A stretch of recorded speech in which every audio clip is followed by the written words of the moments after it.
Titans of the business world wasting no time rushing to curry favor with President-elect Trump, reportedly angling for spots on whatever business advisory panels he's going to form.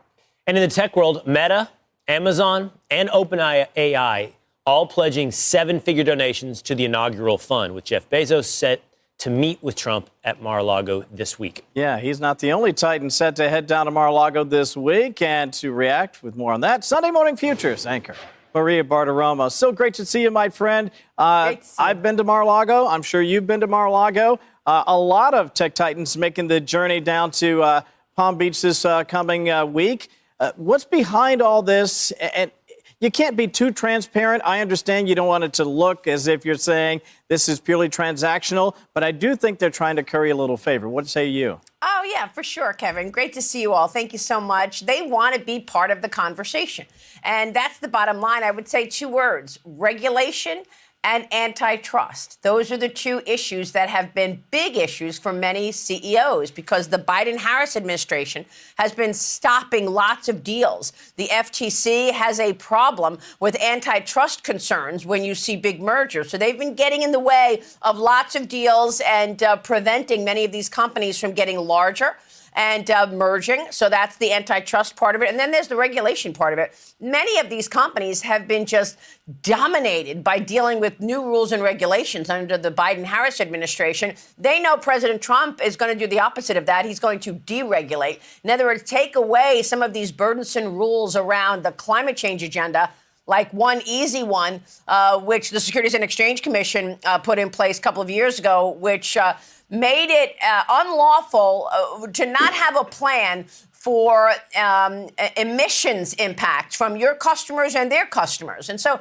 all of these rules around the Biden climate change agenda will go away, likely on day one with President Trump's executive orders. And these CEOs want a voice at the table. They see what has happened to Elon Musk, by the way, by partnering with Trump on so many things. And they say, oh, look at this. He's got the president's ear.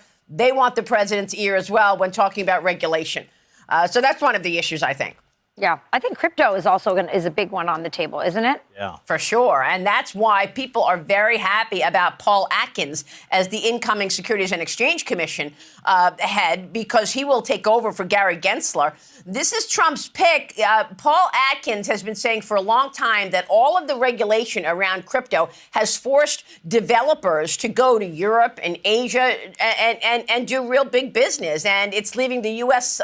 Alone in not having that kind of expertise. So Paul Atkins coming into the Securities and Exchange Commission is going to do a lot for crypto legislation. People need clarity. You've got all of these different agencies running things. You know, they want oversight over crypto. You've got the Securities and Exchange Commission, the CFTC. That's where also Doge comes in, because Doge is looking to cut costs. And one idea is to merge the CFTC, which is the Commodities Futures and Trading Commission, with the SEC, Securities and Exchange Commission. We'll probably see mergers like that. So people want to know if Paul Atkins is going to get behind that idea. And so, yes, absolutely, crypto is one of the issues. And then they see these CEOs see people like David Sachs getting a White House role, running crypto and AI. Again, they want a voice at the table. So we're talking about that this morning for sure. We are leading off the program with Utah Senator Mike Lee, and we're going to talk about the change in the regulatory framework to come. We're also talking about the president's budget and his first 100 days. What will that first 100 days look like? We're told that the priority is going to be the border. It will be the border and then energy in the first reconciliation package. You know, you wouldn't think that they need a reconciliation package, which means you only need a majority vote in the Senate for the border, knowing the way America just voted. But guess what? They don't have the votes for the border bill.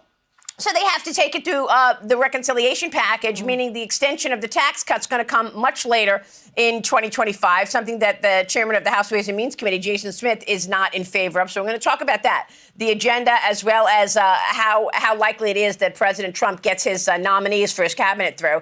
And then we're talking with Devin Nunes this morning. Big story here as Christopher Wray announced his resignation this week, and Kash Patel perhaps coming in to run the FBI. Devin Nunes knows all about the political dirty tricks that were played on him, as well as Kash Patel, and, of course, President Trump with the Russia collusion lie. Yesterday, I'm not sure if you guys saw it, but President Trump announced a new role for Devin Nunes. He's going to continue running Trump Media and Technology Group, but he's taking on a new role of chairman of the intelligence architecture as an outside chairman. So we'll see. This is going to be outside people away from the federal government. So that'll be interesting to talk with Devin Nunes about this morning as well. We'll be watching, Maria, Great like lineup. always. All right. Thank you so See you in much. 10 minutes. Thanks, guys.